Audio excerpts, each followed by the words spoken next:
नमस्कार विद्यार्थी मित्रांनो. Current affairs and G K by Akash Patil या चॅनलवर स्वागत आहे. बघू शकता की महाराष्ट्र आदिवासी विभाग परीक्षा जी होणार आहे त्याच्या संदर्भातच मी एक आज इम्पॉर्टंट लेक्चर घेऊन आलेलो आहे MCQ फॉर्मॅटमध्ये. इम्पॉर्टंट जे गव्हर्नमेंट स्कीम आहेत, जे गव्हर्नमेंट स्कीम ॲक्च्युली या सरळ सेवेच्या परीक्षेत मागचा जो पॅटर्न बघू शकता, तलाठी परीक्षा असेल, नगर परिषद परीक्षा असेल, WRD असेल, WCD असेल, त्यानंतर बऱ्याच सरळ सेवेच्या परीक्षा झाल्या. त्यात आपण बघू शकतात की जे गव्हर्नमेंट स्कीम आहेत, गव्हर्नमेंट इनिशिएटिव्ह आहेत, त्याच्यावर बरेच सारे प्रश्न विचारले गेलेले आहेत. आणि मग ह्या अनुषंगानेच आदिवासी विभागाची जी येणारी परीक्षा आहे त्या अनुषंगाने आपण एक करंट अफेअर्स जे आहे, करंट अफेअर्स गव्हर्नमेंट स्कीमवर आपण हा सेशन घेणार आहोत. तर पहिला प्रश्न आपण बघूया. खालीलपैकी कोणती सरकारी योजना विशेषतः वृद्धत्व संरक्षणावर लक्ष केंद्रित करते? आयुष्यमान भारत, प्रधानमंत्री जन आरोग्य योजना, प्रधानमंत्री श्रमयोगी मानधन योजना, प्रधानमंत्री सुरक्षा बीमा योजना, प्रधानमंत्री जीवन ज्योती बीमा योजना. तर योग्य उत्तर आहे प्रधानमंत्री श्रमयोगी मानधन योजना. वृद्धत्वावर संरक्षणासाठी लक्ष. हे बघू शकता, वृद्धत्वावर संरक्षणासाठी लक्ष केंद्रित कुठली स्कीम आहे तर प्रधानमंत्री श्रमयोगी मानधन योजना. चला नेक्स्ट प्रश्न. राष्ट्रीय ग्रामीण रोजगार कार्यक्रम 1989 मध्ये मध्ये विलीन करण्यात आले. म्हणजे जे राष्ट्रीय ग्रामीण रोजगार कार्यक्रम आहे 1989 मध्ये कुठल्या योजनेत विलीन करण्यात आले? इंदिरा आवास योजना, ग्रामीण भूमिहीन रोजगार हमी योजना, रोजगार हमी योजना या जवाहर रोजगार योजना. तर ह्याचं योग्य उत्तर आहे जवाहर रोजगार योजना. म्हणजे राष्ट्रीय ग्रामीण रोजगार कार्यक्रम आहे त्याला रोजगार योजनेमध्ये विलीन करण्यात आले. चला नेक्स्ट प्रश्न. अटल पेन्शन योजनेचे सहभागी होण्यासाठी किमान आणि कमाल वय किती? 21-58 वर्ष, 18-40, 18-50, 21-60. तर कुठली स्कीम आहे? अटल पेन्शन योजना. तर ह्याचं लक्षात ठेवायचं 18 ते 40. अटल पेन्शन योजना असेल, पेन्शन योजना, तर 18 ते 40 हे लक्षात ठेवायचं आहे सगळ्यांनी. खालीलपैकी कोणती योजना देशातील मुलींच्या विकासासाठी आहे? मुलींच्या विकासासाठी. विद्यालक्ष्मी योजना, प्रधानमंत्री शिशु विकास योजना, सुकन्या समृद्धी योजना, बालिका सुरक्षा योजना. शिशु म्हणजे लहान बाळ झालं म्हणून हे येणार नाही. तर योग्य उत्तर आहे प्रधानमंत्री सुकन्या समृद्धी योजना. मुलींच्या विकासासाठी हे पाहिजे. हे सुरक्षा आलं म्हणून सुरक्षा नाही, मी बोललो शिशु पण येणार नाही. आणि लक्ष्मी योजना ही धन संबंधित असते. म्हणून जर प्रॉपरली जर ह्याला एक एक ऑप्शन तुम्ही हे करू शकला तर आपल्याला योग्य उत्तरपर्यंत आपल्याला पोहोचता येते. नेक्स्ट प्रश्न. मध्यान्ह भोजन योजना कोणत्या मंत्रालयाच्या अखत्यारीत येते? शिक्षण मंत्रालय, महिला आणि बाल विकास मंत्रालय, सामाजिक न्याय आणि अधिकारिता मंत्रालय, आरोग्य आणि कुटुंब कल्याण मंत्रालय. मध्यान्ह म्हणजे मिड डे मील स्कीम, जे आपण 1995 ला जे सुरू केलेली मिड डे मील स्कीम, ती कुठल्या मंत्रालयाअंतर्गत येते? तर शिक्षण मंत्रालय. येस. प्रधानमंत्री उज्ज्वला योजनेची सुरुवात कधी झाली? जुलै 2017, जानेवारी 2018, मे 2014, मे 2016. प्रधानमंत्री उज्ज्वला योजना मे 2016 याचं योग्य उत्तर. लक्षात ठेवायचं आहे, इम्पॉर्टंट आहे, डायरेक्ट डेट्स विचारले जातात. उज्ज्वला योजना असेल, प्रधानमंत्री उज्ज्वला योजना मे 2016. प्रधानमंत्री जीवन ज्योती विमा योजनेत नावनोंदणी करण्याचे वय काय आहे? 18-40, 18-50, 10-60, 16-45. जीवन ज्योती विमा योजना. आपण अटल पेन्शन योजना बघितली 18 ते 40. आता जीवन ज्योती विमा योजनेमध्ये आहे 18 ते 50. पेन्शन योजना येईल तिथं 18 ते 40 आणि विमा योजना आहे 18 ते 50. प्रधानमंत्री जीवन ज्योती विमा योजना. राष्ट्रीय ग्रामीण आरोग्य अभियान पुढील कोणत्या वर्षात सुरू करण्यात आले? 2007, 2005, 2002, 2012. योग्य उत्तर आहे 2005. राष्ट्रीय ग्रामीण आरोग्य अभियान. लक्षात ठेवायचं आरोग्य अभियान आहे. शिक्षण मंत्रालयाने युवा लेखकांना मार्गदर्शन करण्यासाठी युवा पंतप्रधान योजना सुरू केली. त्यात युवा म्हणजे काय? तरुण, आगामी आणि अष्टपैलू लेखक, युवा अपग्रेड केलेले आणि अष्टपैलू लेखक, तरुण अपवर्क आणि अष्टपैलू लेखक, तरुण श्रेणी सुधारित आणि विविध लेखक. तर ह्याचं योग्य उत्तर आहे तरुण, आगामी आणि अष्टपैलू लेखक.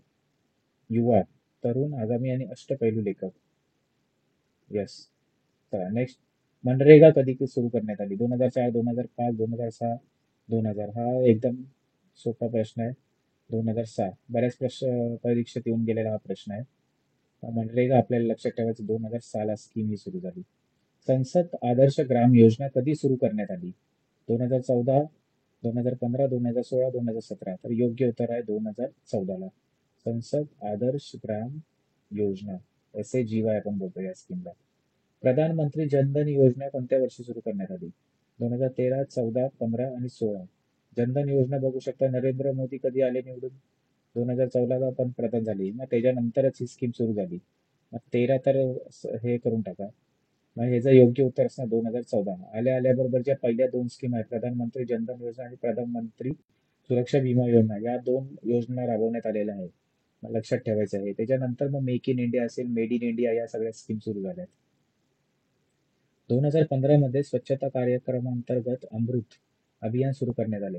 अमृतचे पूर्ण रूप खालीलपैकी कोणते? Aqua mission for rejuvenation and urban transformation, Atal mission आणि हे अमर मिशन, आणि हे सगळे जर ऑप्शन बघितले तर ह्याचं योग्य उत्तर आहे अटल मिशन. हे डायरेक्टली तुम्हाला पाठ करायचं.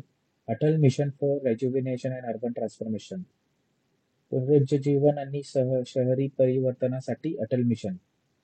अटल हे ॲक्वा सगळीकडे आहे, अमर, ॲक्वा हे सगळं काय नाही. जर हे अटल बिहारी वाजपेयी यांच्या नावाने ही स्कीम ठेवण्यात आलेली आहे. मग लक्षात ठेव, एक लॉजिक लावलं तरी पण तुम्हाला एक आरामात लक्षात येईल की याचं उत्तर काय असू शकतं. तर नेक्स्ट प्रश्न, 10 दशलक्ष घरांवर छतावर सौर प्रणाली बसवण्याचे भारत सरकारची कोणती योजना आहे? सौर म्हणजे सोलार एनर्जी. प्रधानमंत्री जनधन योजना, सूर्योदय योजना, उज्ज्वला योजना, आयुष्यमान भारत योजना, ही हेल्थ रिलेटेड स्कीम आहे. जनधन योजना आपण बघितलं, बँक खाते खोलायचं हे आहे. तर ह्या दोन मधलं आहे एक उत्तर. मग ह्याचं योग्य उत्तर आहे सूर्योदय योजना. आता नावातच आहे सूर्योदय, सौर. सूर्याच्या जेव्हा किरणे येणार आणि मग जे सोलार पॅनल आहेत तिथून मग आपण इलेक्ट्रिसिटी आपण जनरेट करणार. मग सिंपल हा लॉजिक वापरला जाऊ शकतो. उज्ज्वला योजना ही वेगळी स्कीम आहे. प्रधानमंत्री पीक विमा योजना कोणत्या वर्षी सुरू करण्यात आली? 2013, 14, 16, 17. तर योग्य उत्तर आहे 2016. लक्षात ठेवायचं, प्रधानमंत्री विमा योजना, पीक विमा योजना 2016ला सुरू करण्यात आली. माझे खाते भाग्य विधाते हे खालीलपैकी कोणत्या योजनेचे घोषवाक्य आहे? पीक विमा योजना, सुकन्या समृद्धी योजना, मुद्रा योजना, जनधन योजना. तर माझे खाते भाग्य विधाते, खाते म्हणजे जिथं बँक खाता येणार आहे. मग ह्याच्यात बँक खातं कुठल्या ह्याच्यात येणार आहे? मेन म्हणजे जे लोकांना जे zero bank balance, zero bank खातं उघडून देणारी ती स्कीम कुठली होती सर? जनधन योजना. पहिलीच स्कीम होती, 2014ची ही स्कीम आहे. बघू शकता, एकच ह्याच्यावर बरेच प्रश्न म्हणजे परीक्षेमध्ये ह्याच्यावर आपल्याला इकडून तिकडून फिरवून विचारले जातात. मग आपल्याला त्याची घोषवाक्य पण लक्षात ठेवायचं की माझे खात्या भाग्य विधाते. चला, पुन्हा एकदा, प्रधानमंत्री जनधन योजना कुठल्या 2014ला सुरू केली, पण डेट विचारली आहे. 26 जानेवारी, 28 ऑगस्ट, 26 जानेवारी 2005 आहे, 15 ऑगस्ट 2005. तर योग्य उत्तर आहे 28 ऑगस्ट 2014. आता आपण बघू शकता, प्रधानमंत्री जनधन योजनेचे आपण डेट बघितली, त्याच्यानंतर आपण घोषवाक्य बघितलं, ऍक्च्युअल डेट बघितली, आणि मग हेच बघू शकता 2024ला 10 वर्ष कंप्लीट झाले. म्हणून ही इम्पॉर्टंट स्कीम आहे. भारत सरकारच्या कौशल्य विकास कार्यक्रमाचे नाव काय? कौशल्य, कौशल्य म्हणजे काय? जर ह्याचं इंग्लिशमध्ये हे करणार तर स्किल. आता प्रधानमंत्री कौशल्य विकास योजना, राष्ट्रीय कौशल विकास महामंडळ, अटल कौशल विकास योजना, महात्मा गांधी कौशल्य योजना. कौशल्य योजना ते महात्मा गांधी तर नाही यायचं, प्रधानमंत्री कौशल्य विकास योजना. प्राईम मिनिस्टर स्किल डेव्हलपमेंट बघू शकता, प्राईम मिनिस्टर स्किल डेव्हलपमेंट इंग्लिशमध्ये बघू शकता, prime minister skill development scheme असं करून हे जे नाव आहे, प्रधानमंत्री कौशल्य योजना. स्वातंत्र्यानंतर भारतात करण्यात आलेले सर्वात मोठे कर सुधारणा कोणती आहे? वस्तू आणि सेवा कर, उत्पादन शुल्क, सीमा शुल्क, जमीन महसूल. तर योग्य उत्तर आहे वस्तू आणि सेवा कर, त्यालाच आपण बोलतो GST, goods and service tax. केंद्र सरकारची पहल योजना कशाशी संबंधित आहे? कन्या शिष्यवृत्ती, वैद्यकीय अनुदान, LPG अनुदान, स्ना काय स्नानगृह बांधकाम. तर योग्य उत्तर आहे LPG अनुदान. LPG जे आहे, लिक्विफाईड पेट्रोलियम गॅस, म्हणजे आपल्या घरी जे बाटला असतात सिलेंडर, त्या रिलेटेड आहे पहल स्कीम.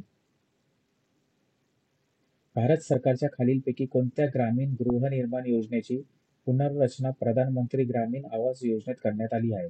पुन्हा एकदा प्रश्न बघा, भारत सरकारच्या खालीलपैकी कोणती ग्रामीण गृहनिर्माण योजनेची पुनर्रचना प्रधानमंत्री ग्रामीण आवास योजनेत करण्यात आलेली आहे? एक अशी स्कीम होती, त्याला प्रधानमंत्री ग्रामीण आवास योजनेत रूपांतरित करण्यात आली आहे. ती पूर्वी कुठली स्कीम होती ती? जवाहर ग्राम समृद्धी योजना, इंदिरा आवास योजना, दीनदयाल अंत्योदय योजना, राजीव आवास योजना. तर योग्य उत्तर आहे इंदिरा आवास योजना. इंदिरा आवास योजनेचंच प्रधानमंत्री ग्रामीण आवास योजनेत रूपांतरित करण्यात आले. प्रधानमंत्री मुद्रा योजनेच्या किशोर योजनेअंतर्गत जास्तीत जास्त किती कर्ज दिले जाते? 50,000 रुपये, 5 लाख, 1 लाख, 10 लाख. योग्य उत्तर आहे 5 लाख. ही कॅटेगरी आहे किशोर, त्याच्यात 5 लाख रुपये आपल्याला देण्यात येते. खासदारांना गावे दत्तक घेण्यासाठी SJGY या नावाची योजनेची सुरुवात केली. SJGY मधील ए चा अर्थ काय? आदर्श, आत्मनिर्भर, अपना, अनुभव. आपण बघू शकता संसद आदर्श ग्राम योजना 2014 रोजला स्थापना म्हणजे स्कीम सुरू करण्यात आलेली. त्यात होते की प्रत्येक खासदारांनी गावे दत्तक घेऊन त्याचं डेव्हलपमेंट करायचं होतं.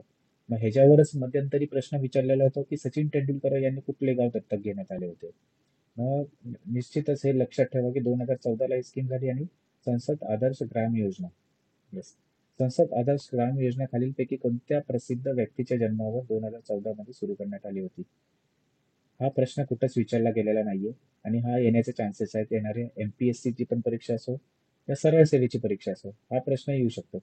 संसद आदर्श ग्राम योजना खालीलपैकी कोणत्या प्रसिद्ध व्यक्तीच्या जन्मावर आहे? आपली मौलाना अबुल कलाम आझाद, जयप्रकाश नारायण, सुभाषचंद्र बोस, अशोक मेहता. तर योग्य उत्तर आहे जयप्रकाश नारायण. जयप्रकाश नारायणच्याच आपल्या बघू शकता दिवसावर संसद आदर्श ग्राम योजनेची सुरू करण्यात आली होती, म्हणजे सुरुवात करण्यात आली होती. चला नेक्स्ट प्रश्न. प्रधानमंत्री ग्राम सडक योजना कोणत्या वर्षी सुरू करण्यात आली? 2005, 2006, 2000, 2002. तर योग्य उत्तर आहे 2000. प्रधानमंत्री ग्राम सडक योजना. मोदी सरकारने डाक आयुर्विमा योजनेचा विस्तार करण्यासाठी कोणती योजना सुरू केली? संपूर्ण विमा ग्राम योजना, ग्रामीण बीमा योजना, किसान बीमा योजना, गरीब नाही आहे, गरीब आहे, गरीब कल्याण बीमा योजना. तर योग्य उत्तर संपूर्ण बीमा ग्राम योजना. बेटी बचाव बेटी पढाओ योजने कोणत्या वर्षी सुरू करण्यात आली? 2014, 16, 19, 15. योग्य उत्तर आहे 2015. महात्मा गांधी राष्ट्रीय ग्रामीण रोजगार हमी कायदा 2005 मनरेगा ग्रामीण भागात उपजीविकेची सुरक्षितता सुनिश्चित करण्यासाठी प्रत्येक कुटुंबाला डॅश दिवसांची मजुरांचे रोजगार प्रदान करण्यात येतो. म्हणजे जी मनरेगा स्कीम आहे, मनरेगा स्कीम अंतर्गत किती दिवस रोजगार आपल्याला ग्रामीण भागाची सुरक्षितता देण्यात आली, या कायदाच बनवण्यात आलेला आहे 2005चा. 45, 365, 250, 100. तर हा 100 दिवस. 100 दिवसाची त्याला मजुरी देण्यात येईल. प्रधानमंत्री आवास योजना शहरी आहे, लक्षात ठेवा. शहरी अभियान कधी सुरू करण्यात आले? 25 डिसेंबर 2015, 25 डिसेंबर 16, 25 जून 15, 25 जून 16. तर योग्य उत्तर आहे 25 जून 2015. शहरी आहे. स्वच्छ भारत मिशन कोणत्या सार्वजनिक व्यक्तीशी संबंधित आहे? महात्मा गांधी, जवाहरलाल नेहरू, वल्लभभाई पटेल, लाल बहादूर शास्त्री. येस, महात्मा गांधी. स्वच्छ भारत मिशन बघू शकता 2 ऑक्टोबर 2014 रोजी सुरू करण्यात आलं स्वच्छ भारत मिशन. खालीलपैकी कोणत्या प्रकारच्या पायाभूत सुविधांच्या विकासासाठी भारत सरकारने पंतप्रधान गतिशक्ती योजना सुरू केली? शाळा आणि शिक्षण, रुग्णालय, कृषी उत्पादन, वाहतूक. तर योग्य उत्तर आहे वाहतूक. गतिशक्ती. येस. कोणत्या केंद्रीय मंत्रालयाने Amazon future engineer program launch करण्यासाठी घोषणा केली? इलेक्ट्रॉनिक्स, माहिती, आदिवासी व्यवहार, विज्ञान तंत्रज्ञान, शिक्षण मंत्रालय. तर आदिवासी व्यवहार मंत्रालय. Amazon future engineer program. Indradhanushya framework Bharat सरकारचा उपक्रम आहे. याकरिता म्हणजे कशाकरिता आहे इंद्रधनुष्य? ह्याच्यावर पूर्वी पण प्रश्न येऊन गेलेत MPSC मध्ये पण. संसाधन सुसज्जता, सार्वजनिक क्षेत्रातील बँकेचे नूतनीकरण, खासगी क्षेत्रातील बँकेचे नूतनीकरण, खासगी क्षेत्रातील बँकेमधील क्षमता वृद्धी. तर योग्य उत्तर आहे सार्वजनिक क्षेत्रातील बँकेचे नूतनीकरण. इंद्रधनुष्य फ्रेमवर्क लक्षात ठेवायचं. इंद्रधनुष्य स्कीम वेगळी, इंद्रधनुष्य फ्रेमवर्क आहे, भारत सरकारचा उपक्रम आहे. सार्वजनिक क्षेत्रातील बँकेचे नूतनीकरण.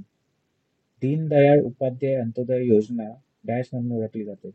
राष्ट्रीय नागरी उपजीविका अभियान, राष्ट्रीय ग्रामीण आरोग्य अभियान, राष्ट्रीय ग्रामीण उपजीविका अभियान, राष्ट्रीय शहरी आरोग्य अभियान. तर राष्ट्रीय नागरी उपजीविका अभियान. इम्पॉर्टंट आहे, व्हेरी इम्पॉर्टंट.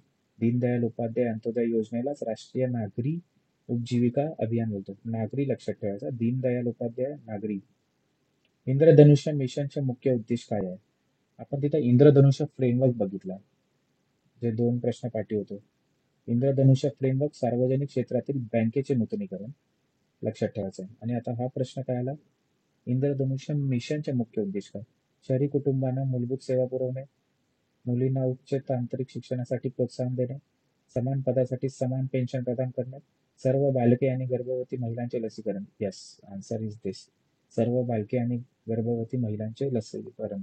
इंद्रधनुष्य मिशन विचारलं तर लसीकरण लक्षात ठेवायचं, आणि इंद्रधनुष्य फ्रेमवर्क विचारलं तर सार्वजनिक क्षेत्रातील बँकेचे नूतनीकरण. चला, क्लिअर. चला नेक्स्ट प्रश्नाकडे जाऊया. नाही, आज एवढेच प्रश्न होते. आणि निश्चितच पुढच्या वेळेला अजूनच असाच एक इम्पॉर्टंट टॉपिक घेऊन बरेच असे रॅपिड फायर मध्ये आपण प्रश्न आपण कव्हर करणार आहोत. आणि आदिवासी विभागात बघू शकता येणारी जी परीक्षा आहे त्यात जास्तीत जास्त आपण टॉपिक कव्हर करण्याचा प्रयत्न करणार आहोत. आणि येणाऱ्या ह्याच्यात बघू शकता डिसेंबर, जानेवारी, फेब्रुवारी, मार्च असं करंट अफेअर्सचे जे लेक्चर्स आहेत ते लवकरात लवकर मग मी एक जे टॉप 100 MCQ असतील ते प्रत्येक महिन्यातले, ते टॉप 100 MCQ मी लवकरात लवकर रेकॉर्डिंग करून तुमच्या समोर एकतरी घेऊन येण्याचा प्रयत्न करेल. चला तर आजसाठी एवढंच. धन्यवाद. जय हिंद. जय महाराष्ट्र.